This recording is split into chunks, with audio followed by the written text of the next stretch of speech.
салом аз Тоҷикистон.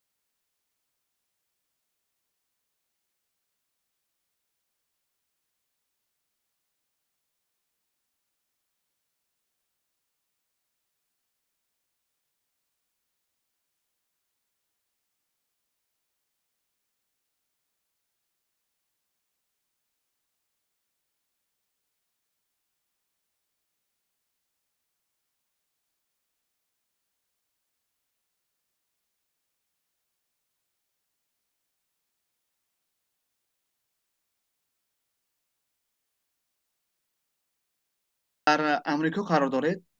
Аниқтараш дар мактаби миёнаи Амрико таҳсил мекунед. Чӣ тавр тасмим гирифтед, ки пас аз хатми мактаби миёна дар Тоҷикистон бояд дар Амрико ва дар мактаби миёна таҳсил? این آرزو در دلم پیدا شد وقتی که من در سیب 7 تحصیل میکردم. وقتی که من 13 ساله بودم من تصمیم گرفتم که زبان انگلیسی را خوبتر آموزم و به کورس‌های زبان انگلیسی رفتم. در آنجا در یکمین روز درسم آموزگار زبان انگلیسی خودشان ختم کننده برنامه فلکس بودند، برنامه‌ای که من با اون به آمریکا آمدم. آن کس ختم کننده این برنامه بودند و به من نقل کرد دادن که چخیل بعضی ختمی مکتب در تاجیکستان به آمریکا سفر کردن، چخیل بسیار جاهای نو را دیدن، یعنی که در مکتب آمریکایی تحصیل کردن و در همون وقت من یعنی که خودم رو فکر کردم که چخیل زور میشد اگر من هم این امکانیت رو استفاده برده تا بعضی خط مکتب آمریکا رو دنیا رو ببینم. و همون روز من به خانه رفتم و با پدر و مادرم گفتم که پدر مادر من تصمیم گرفتم که بعضی خط مکتب به آمریکا روم و با من خیلی نگاه کردن و به فکرم باور نکردم، برای آنکه من هر روز از مکتب میومدم میگفتم که من فهمیدم که من دکتر شدم میخوام. پگاهش میگم میگم که من فهمیدم که من معلم شدم میخوام. یعنی هر روز یک فکری نم که از مکتب به خانه میومدم برای پدر و مادرم خیلی خوب گفتن. اما این آرزوی به آمریکا رفتن در دلم روز از روز یعنی که کلانتر و کلانتر میشد و بعد با این برنامه بسیار شناس شدم، برای آنکه خیلی امکانیاتی خوب است که یعنی که به آمریکا به پول سفر کرده میتونید، به پول تحصیل کرده میتونید و چقدر که میدونیم به آمریکا رفتن این یک چیزی خیلی قیمت است و من نمیدونستم که من این چیز رو به خودم یا اینکه اولی من این چیز رو به من پیشنهاد کرده میتونن یا نه. برای می حرکت میکردم که سیپیدی را گیرم و به پول سفر کنم. برای این من زبان انگلیسی را خوب می‌آموختم، هم در مکتب هم بیرون از آن فعال بودم و همین خاطر شد که وقتی که صنف 11 شدم و امکانیتی اشتراک در این برنامه پیدا کردم، نامزدی خود را پیشنهاد کردم، از 3 راند گذشتم و فینالیست برنامه شدم و حالا در آمریکا قرار دارم. این امتحان گویم یا اینکه همون راوندهایی که شما گذاشتید 3 تا، اونها از چی عبارت بودند، چی گونه بودند و چقدر شما دست یافتید به همین موفقیت؟ ما 3 راوند داشتیم. یکم راوند این نوشتن 3 اسه و پر کردن یعنی معلومات درباره شما، درباره عالی شما، درباره مکتبتان و وقتی که از راوند یکم میگذره در راوند دوم ما تست زبان انگلیسی سپاریدیم و در راوند سوم از اینترویو گذشتیم، باز 3 اسه دیگر نوشتیم، باز بسیار حجت ها رو آماده کردیم و باز یک تست زبان انگلیسی دیگر سپاریدیم و در ماهای اپریل جوابهای برنامه رو گرفتیم. شما از دوره مکتبی از صنف 7 این طرف پدر و مادرتون میگفتید که من این میشوم، من اون میشوم یا من فلان جا میروم. وقتی که انیق شد که شما باید از این برنامه گذشتید و آمریکا بروید، واکنش شما چه خیلی بود؟ اصلا روزی که من گفتم که من آمریکا میرم، گرچند که آرزوی من یعنی که یک آرزوی آسمانی باشد، هم برای آنکه نه پدر و مادرم نه خویشاوندانم هیچ کس از تاجیکستان بیرون خوانده نبود. حالا آمریکا رو نمیگوییم، در اون دولت‌های نزدیکتر هیچ کس خوانده نبود. برای همین آرزوی من همچون آرزوی آسمانی بود برای همه. اما به این نگاه نکرده پدر و مادرم خیلی مرا دستگیری میکردن با کدام کورسی که نروم. یعنی که من در شهری خیلی خرد تولد شدم و به وای رسیدم و ما بسیار امکانیت ها رو نداشتیم. از همین سبب من مجبور بودم که به خوجند در یک هفته یک چند مرتبه سفر کنم، برای آنکه در آنجا بسیارتر کورس ها، کلوب ها، یعنی که امکانیت های بسیارتر برای نورسان بودند و پدر و مادرم در این هم مرا خیلی دستگیری میکردن و همون سالی که من به فلکس حجتهایم رو سپاریدم پدرم در روسیه بودن و بعد از ختم هر یک یعنی که راوند با پدرم زنگ میزدم و میگفتم که خیلی گذشت و خیلی خواطر بودم. تمام عالم با من خواطر بود که میگذارم یا نه. برای همین همه این راه رو برای از این برنامه گذاشتن من با علی خودم نمو همش رو همراه گذاشته. تحصیل در صنف 12 در امریکا برای شما چی طرفی مثبت داشته میتواند؟ یعنی شما را از کدام جهت تکمیل میدهد؟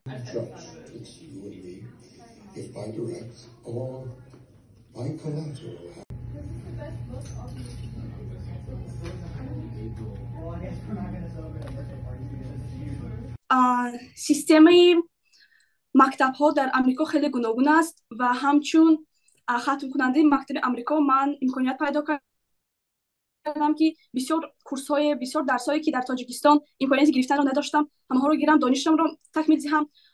باز در اینجا شما میتوانید که درس هایی که خواندن میخواهید آنها رو انتخاب کنید. برای همین من درس های یعنی که درس های مشکل تر رو انتخاب کردم تا اینکه وقتی که من به دانشگاه میروم دانشگاه ما آسان تر شود. باز برای ختم کردن بعضی کورس ها در مکتب میانه امریکا شما میتوانید که یعنی که بها گیرید برای بها گیرید که این بهاتون به اونیورسیتت میگذارد و اگر شما در اونیورسیت امریکا تحصیل کنید این که خیلی به شما پلیس کلان میدهد. و باز البته تمامی موضوع ها رو از طرفی که از دیگر طرف هایش آموخته ایستادم و این خیلی شب‌آور باشد. البته شما کدام فن ها را انتخاب کردید؟ در سمستر یکم من فن های استاتستیک، حکومت امریکا، تاریخ امریکا، اکونومیکا و زبان انگلیسی را انتخاب کردم. کدامش دشوارتر بود برای شما؟ استاتستیک خیلی دشوار بود برای آنکه من متماتیک رو در صنف‌های میانه خیلی دوست داشتم اما وقتی که به صنف 10 11 گذشتم متماتیک رو بعد دیدن سر کردم برای آنکه دشوار بود. اما به اینجا آمده من میخواستم که دانشم رو تکمیل دهم برای همین استاتستیک رو گرفتم و عصبی آنکه مکتب در آگوست آغاز شده بود و من خودم در ماه سپتامبر به اینجا آمدم. در اول برای من خیلی دشوار بود اینه که هیچ را نمیفهمیدم اما 2 هفته هر روز از مکتب به خانه آمده تا شب تحصیل میکردم. خیلی مونده میشدم اما در آخر با بهای 5 خط نمودم. برای این به فکر من استاتستیک اصلا دشوار بود. کدام فن شوق آورتر است برای شما؟ راستی که من در سمستر یکم اینقدر فن‌هاش سخت شوق آورم گرفته نبودم برای آنکه خیلی وظیفه خانگی زیاد میدادن خیلی مونده میشدم. بعضن وقت فعلا میومد که برای چی من همه این رو گرفتم مونده شده هم گفته. اما به فکر من فنی حکومتی امریکا برای من اصلا شوق آورترین بود. در سمستر یکم برای آنکه آموزگاری خیلی خوب داشتیم خیلی خوب میفهموند و با آن راهی که یعنی حکومتی امریکا فعالیت میبرد با مناسبتی آنها با دولت‌های خارجی خوبتر شناس شدم و این جوانبینی مرا خیلی وسیع کرد.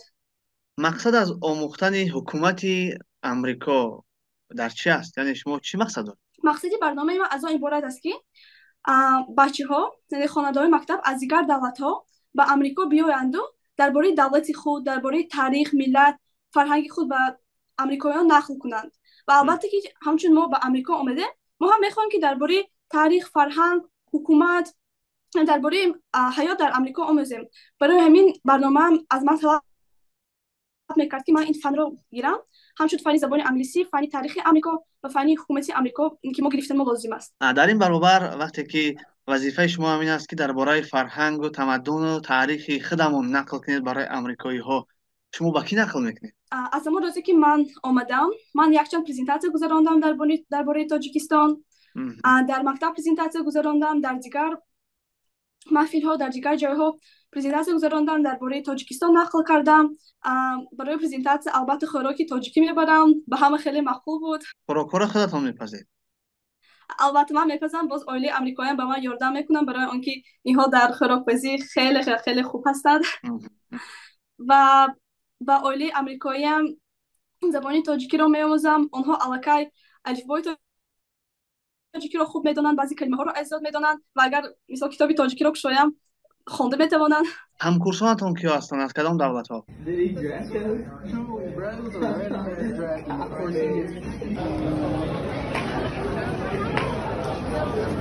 With all the stuff they have, and they literally give you kicks. Like,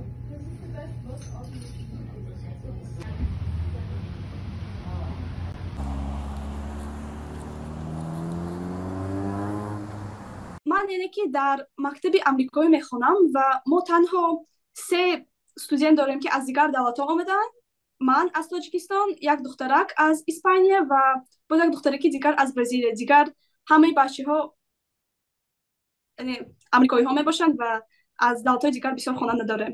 барнома ба шумо имкон медиҳад ки шумо бемушкилӣ зиндагӣ кунед, яъне масъалаи иқтисодиро дар назар дорам. Чӣ хел аст? Масъалаи иқтисодиёт хеле хуб аст, барои он ки оилаи амрикоӣ тамоми маблағҳои яъне ки хӯрок, зиндагӣ, агар ба ягон ҷо сафар кунем маблағи сафарамро медиҳад ва таҳсил дар мактаб бепул аст барои ман ва ба ғайр аз ин барнома ба ман ҳар моҳ стипендия мефиристад то ин ки ман ба яъне ки либос харам, ягон лавозимоти лозимаро харам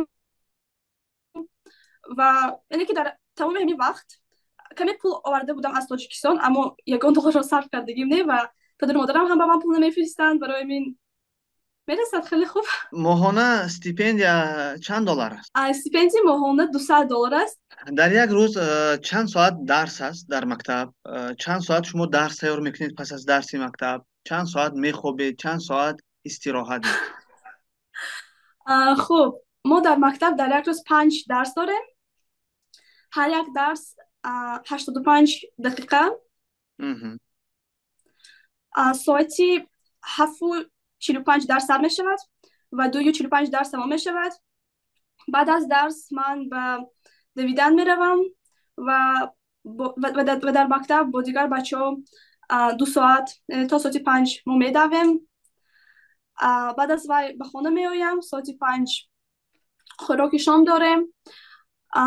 баъд бо яъне ки ман дар ин ҷо 3 хоҳару 3 бародари амрикоӣ дорам, бо онҳо бисёр вақт мегузаронам. то соати 7:30 истироҳат мекунем, ҳамроҳ ягон бозиҳо мегузаронем.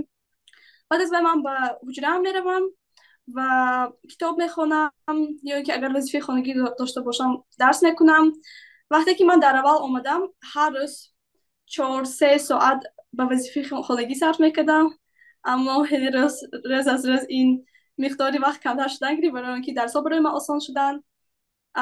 мумкин дар як шаб 7-8 соат хоб равам. дар бораи оилаи амрикоӣ, шумо аз моҳи сентябр дар хонаи онҳо ҳастед. муносибаташон чӣ хел аст? муносибати оилаи амрикоӣ ба ман хеле хуб аст. аз ҳамон рӯзе ки омадам маро хеле дастгирӣ мекунанд, хеле муносибати хуб доранд. ман пеш аз омадан камакак метарсидам ки яъне ки ба ғайр аз ман инҳо 6 фарзанд доранд ва метарсидам ки агар ман равам ягон кас маро бад бинад, яъне ки ман бисёр зиф мешудам. аммо вақте ки омадам ҳама маро тамоми бачаҳо маро дӯст медоранд, ман ҳам онҳоро дӯст медорам ва муносибати хеле хуб дорем. бисёр вақтро рӯзҳои истироҳат, рӯзҳои вақте ки вақти холӣ дорем ҳамроҳ мегузаронем, бозӣ мекунем, бо ягон кор машғул мешавем. барои мин муносибати хеле хуб дорем. ба онҳо хӯроки тоҷикӣ мепазед? мо ба онҳо тамоми идҳои тоҷикиро ҷашн мегирем, яъне ки иди конститутсияро ҷашн гирифтем, иди парчам. ман худам вақте ки инҷо омадам рӯзи истиқлолият буд, аммо инро ҷашн нагирифтем, барои он ки яъне 10 соат вақтамо фарқ мекунад ва ман якум ҳафтаи аввал тамоми кори кардагим ин хоб рафтан буд. хӯрокҳо чӣ? кадом намуди хӯрокҳои моро шумо барои амрикоиҳо мепазед? хуб, мо чанд маротиба ҳамроҳ нони тоҷикӣ пухтем. ҳар боре ки ягон хӯроки тоҷикӣ мекунем албатта нони тоҷикӣ мепазем. самбуса, салатҳои тоҷикӣ, ош пухтем, боз чӣ қурутто пухтем.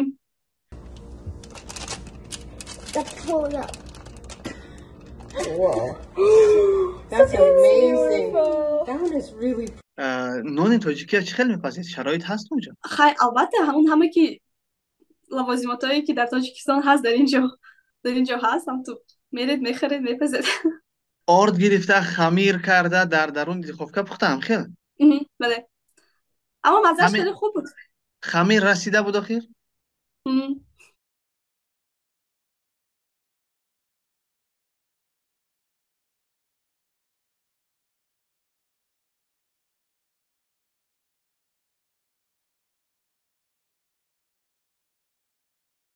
нофаҳмиён нестанд дар миён то ҳоло? Яъне аз миён ина 4 моҳ гузашта вакай. راستی گم یگان مراتب خیلی وقت نبود که یگان نافهمی داشته باشم.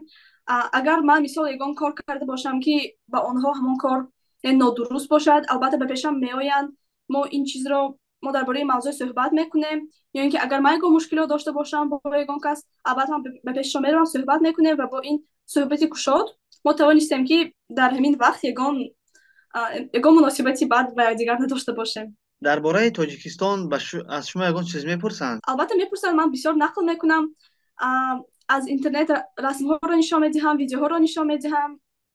در اینستاگرام هم بسیار ویدیوهای زیبا هست از تاجیکستان، همش رو نشان میدم و حیران میشن برای آنکه درباره تاجیکستان در حیاتشان شنیده هم نبودند و برای آنها یک چیزی نو است. اویله امریکایی باره با اویله اساسیتون صحبت کردن؟ ولی صحبت کردن، اما ولی صحبت کمی دشوار بود برای آنکه آنها اولی امریکایی زبان روسی یا زبان تاجیکی را گپ زد نمیتوانند و اولی تاجیکی بعضی کلمه ها و عباره های انگلیسی را میدونند، اما صحبت کردن خیلی دشوار بود و من ترجمه بودم در میان آنها. اما بعضی خودم یعنی از این زبان به این زبان ترجمه کردن دشوار بود، اما گپ زده. این یک بار بوده؟ نه، یک چند بار، 3-4 بار.